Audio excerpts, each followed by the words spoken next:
Guys, എല്ലാവർക്കും നമ്മുടെ MCRPയുടെ പുതിയൊരു വീഡിയോയിലേക്ക് സ്വാഗതം ഗെയ്സ്. നമ്മൾ നിന്നിട്ടുള്ളത് MCRPക്കകത്താണ് ഗെയ്സ്. ആഫ്റ്റർ എ ലോങ് വെയിൽ, അത് എനിക്കറിയാം. അത് നമ്മൾ വീഡിയോ ഇട്ട് കുറേ നാളായി. പക്ഷേ നോട്ട് എ മാറ്റർ, നമ്മൾ വീണ്ടും പുതിയ വീഡിയോ ആയിട്ട് വന്നിട്ടുണ്ട്. നമ്മൾ ഇന്നത്തെ വീഡിയോയ്ക്ക് ആക്ച്വലി ചെയ്യാൻ വേണ്ടി പോകുന്നത് വീട് പണിയാൻ പോവാണ് ഗെയ്സ്. ഓക്കെ, ഇപ്പം സർവനകത്ത് എല്ലാവരുടെ വീടും നശിച്ച് കിടക്കുവാണ്. എൻ്റെ വീട് ഞാൻ ജസ്റ്റ് നിങ്ങളെ ഒന്ന് കാണിച്ച് തരാം.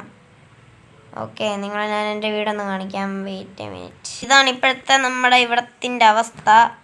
എന്തായാലും ഓക്കെ, ഇതാണ് അവസ്ഥ. നമ്മുടെ വീടിൻ്റെ ഒരു അവസ്ഥ ഞാൻ കാണിച്ചു തരാം. ഇവിടെ നിന്ന് നോക്കി കഴിയുമ്പം ഇതൊക്കെ മൊത്തത്തിൽ പൊട്ടിച്ചിട്ടിരിക്കുകയാണ്. അതായത് നല്ലൊരു ഡോറൊക്കെ നമ്മൾ സെറ്റ് ചെയ്തതാണ്. എടി, ഇത് രണ്ടാമത് വരെ ഒന്ന് പൊട്ടിച്ചടാ. താരടെ ഈ പരിപാടി കാണിക്കുന്നത് ഗെയ്സ്. എന്നോട് ഈ സർവറിൽ കുറേ പേർക്ക് ശത്രുതയുണ്ട്. പക്ഷേ ഇതിലാരെയും ഡൗട്ട് ചെയ്യാൻ പറ്റില്ല, കാരണം എല്ലാവരുടെയും വീട് പൊട്ടിത്തെറിച്ചിട്ടുണ്ട്. ആരുടെ പേരിലും നമുക്കൊരു ഡൗട്ട് വെക്കാൻ പറ്റില്ല എന്നുള്ളതൊരു ഭൂലോക സത്യമാണ്. എല്ലാവരും തിരിച്ചറിയുക. ഓക്കെ, ആരുടെയും പേരിൽ നമുക്ക് തലയിൽ വെക്കാൻ പറ്റാത്തൊരു കാര്യമാണിത്. കാരണം ആരും ആവാൻ ചാൻസ് ഇല്ല. കാരണം എല്ലാവരുടെ വീടും ഒരുമിച്ച് ഇങ്ങനെ പൊട്ടിച്ച്, അയാളുടെ വീട് തന്നെ അയാൾ മേ ബി പൊട്ടിച്ചിട്ടുണ്ടായിരിക്കും. ഇപ്പം അതിൻ്റെ ആവശ്യം എന്താണ്? ഓക്കെ, എന്തായാലും നമുക്ക് ഈ വീട് ആദ്യം ഇവിടെ നിന്ന് റിമൂവ് ചെയ്തിട്ട് നിങ്ങളെ കാണിക്കാം. ഓക്കെ, അങ്ങനെ നമ്മൾ ഇവിടെ മൊത്തം പ്ലെയിൻ ആക്കി എടുത്ത്. ഓക്കെ, ഇതെടുത്ത് മാറ്റാൻ മറന്നു, സോറി.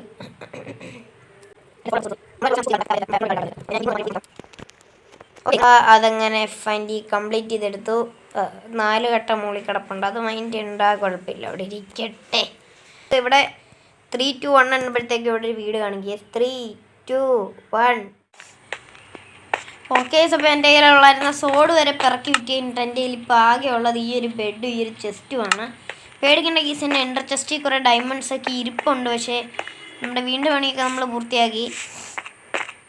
എങ്ങനെയുണ്ട് കേസ്? നിങ്ങൾ 10ൽ എത്ര കൊടുക്കുക ഈ ഒരു വീടിനെന്ന് ജസ്റ്റ് ഒന്ന് കമൻറ്റ് ചെയ്യുക. നമ്മൾ ഇനി അകത്തോട്ട് കയറാം. ഇൻറ്റീരിയർ വർക്കൊന്നും നമ്മൾ ചെയ്തിട്ടില്ല. എന്നെ പൊതുവേ ഒരു ഇൻറ്റീരിയർ വർക്ക് ചെയ്യാൻ മടിയുള്ള ഒരാളാണ്. ഇനി ഇതെനിക്ക് ഫോൾട്ടി ഇപ്പോൾ വന്നിട്ട് ചെയ്തു തന്നാണ് ഈ ഇൻറ്റീരിയർ വർക്കൊക്കെ. ഓക്കെ, പിന്നെ ഇത്രയാണ് നമ്മുടെ വീട് ഉള്ളതെന്ന് പറയുന്നത്. ഞാൻ ഒരു വലിയ വീടൊന്നും ഉണ്ടാക്കാൻ തീരുമാനിച്ചില്ല, കാരണം വലിയ വീടുണ്ടാക്കിയ ഏത് നിമിഷം പൊട്ടിത്തെറിപ്പിക്കും. ഇത് ആരാണ് പൊട്ടിത്തെറിപ്പിച്ചത് എന്ന് പോലും നമുക്കറിയാത്ത ചില സ്ട്രേഞ്ചേഴ്സ് വരെ ഇപ്പോൾ സെർവറിൽ കയറി പൊട്ടിത്തെറിപ്പിക്കാൻ തുടങ്ങിയിട്ടുണ്ട്. ഓക്കെ, അത് കാരണം ഇതാണ് വീണ്ടും പുറകിൽ നിന്നുള്ള ലുക്ക് ഞാൻ കാണിച്ചു തരാം. ഓക്കെ, ഇതാണ് പുറകിൽ നിന്നുള്ള ലുക്ക്. ഇനി ആ സൈഡിൽ നിന്നുള്ള ലുക്ക് ഞാൻ കാണിച്ചു തരാം. ഇതാണ് ഈ സൈഡിൽ നിന്നുള്ള ലുക്ക്. ഓക്കെ, പിന്നെ ഫ്രണ്ടിൽ നിന്നുള്ള ലുക്ക് നിങ്ങൾ കണ്ടായിരുന്നല്ലോ. ഇത് എങ്ങനെയുണ്ട്? വീഡിയോ ഇഷ്ടപ്പെട്ടാൽ തീർച്ചയായിട്ടും ലൈക്ക് ചെയ്യാൻ, സബ്സ്ക്രൈബ് ചെയ്യാൻ മറക്കല്ലേ. ബൈ.